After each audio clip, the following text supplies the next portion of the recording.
అందరికీ నమస్కారం. ఎక్కడెక్కడి నుంచో వచ్చారు అండ్ మీ ఆనందంలో ఆ సక్సెస్ ప్రత్యక్షంగా చూస్తున్నాను.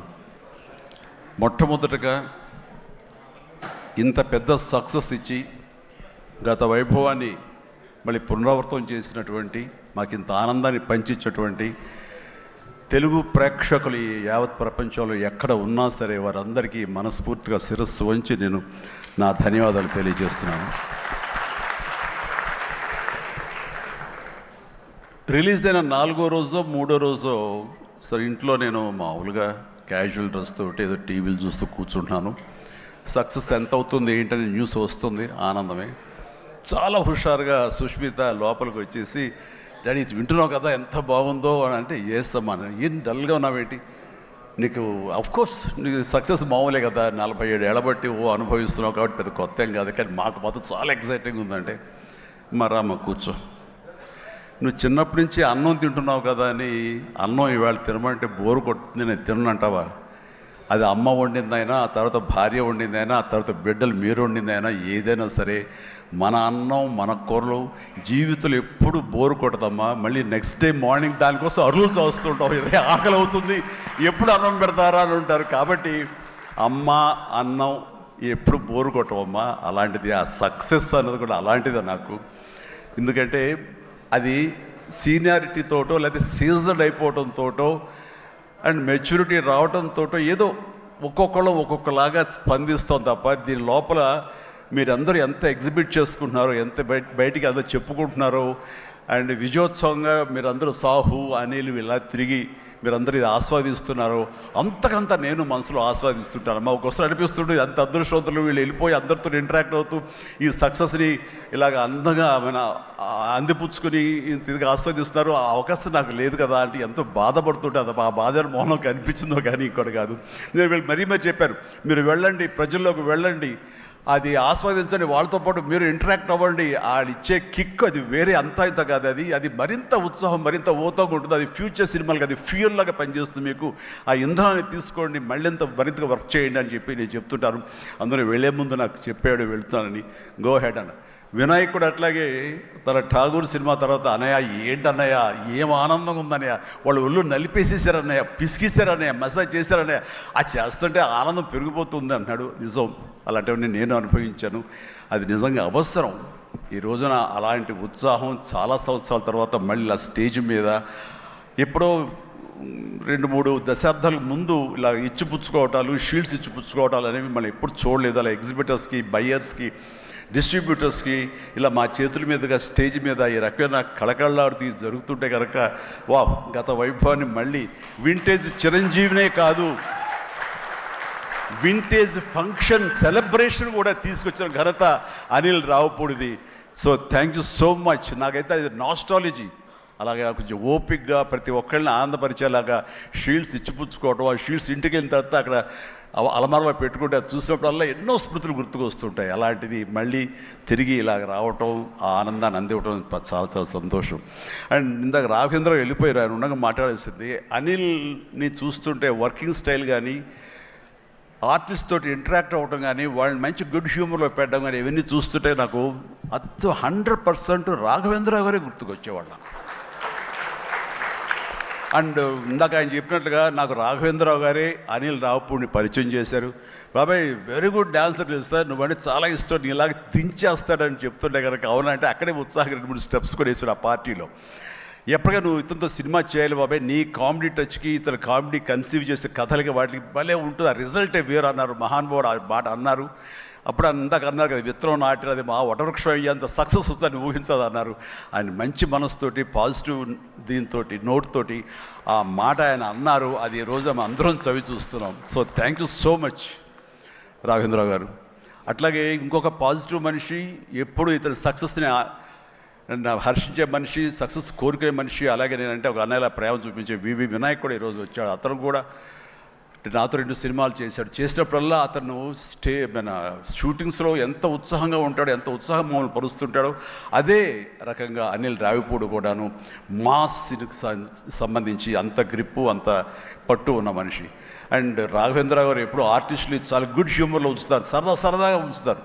అండ్ మళ్ళీ ఈ రాఘవేంద్ర గారి సినిమా ఎప్పుడు ఎలా ఉంటుంది అనే విధంగా ఉంటుంది. ఆ రకంగా ఈ సినిమాలో ఆర్టిస్టులతో ఉండటం సరదాగా ఉండటం కానీ, అండ్ అరమరికి లేక ఉండటం కానీ, షూటింగ్ గ్యాప్లో తన జోకులతోటి వాళ్ళు నవ్వించడం కానీ, అంటే ప్రతిరోజు షూటింగ్ వెళ్ళే ముందు నాకు ఈ మధ్య సంవత్సరాల్లో 2 షూటింగ్స్ చాలా ఉత్సాహంగా వెళ్ళేవాడిని. ఒకటి 150 వినయ్ ఉన్నాడు, అతను షూటింగ్ చేయటం. ఆ తర్వాత అంతే ఉత్సాహంతో నేను వాల్టర్ వేరేకి వెళ్ళినప్పుడు బాబీ సినిమా కూడా అతను అంత గుడ్ హ్యూమర్లో ఉంచుతాడు, సరదాగా ఉంటుంది, వాళ్ళతో పని చేయడం అనేది ఒక పిక్నిక్ లాగా అంత ఎంజాయ్ చేసింది నేను ఈ సినిమాకి, మనశంకర వరప్రసాద్కి.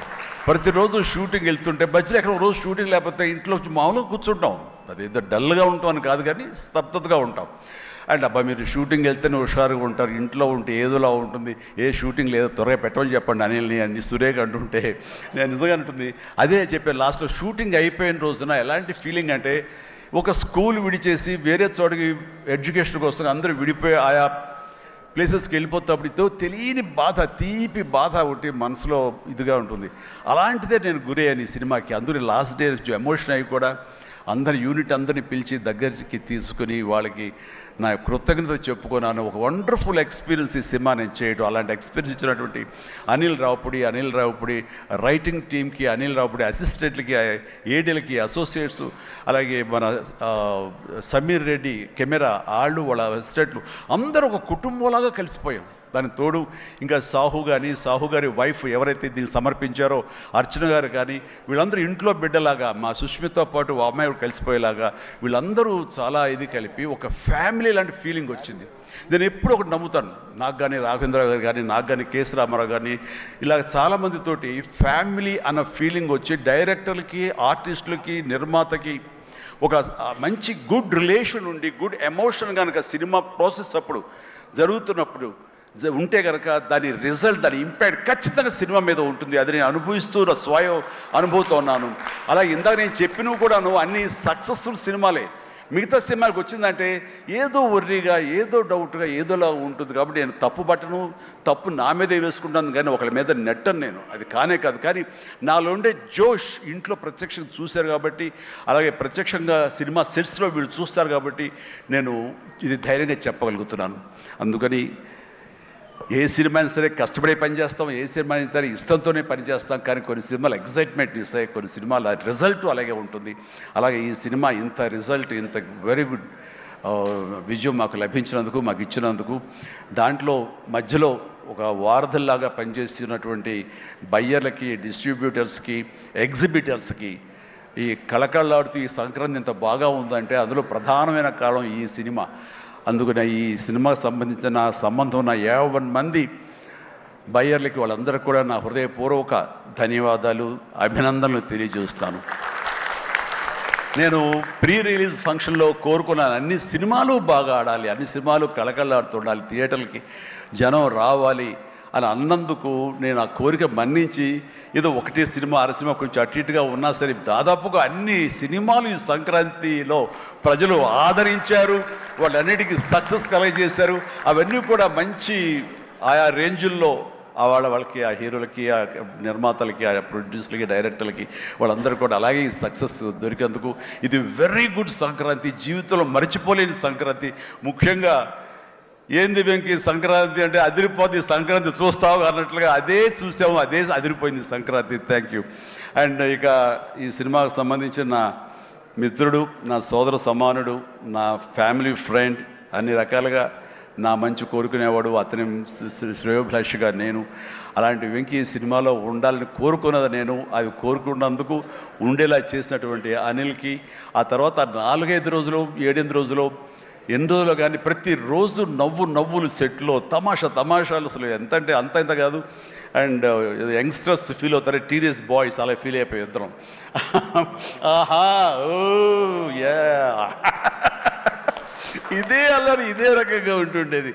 అందుకని ఆ సినిమాలో అప్పటిదాకా ఏముండదండి, చిరాగా ఉంటాడు. టేక్ అనగానే ఆ హుషారు ఎక్కడి నుంచి వస్తావు అంటే ఇలా అసలు అంతా ఇదే కాదు.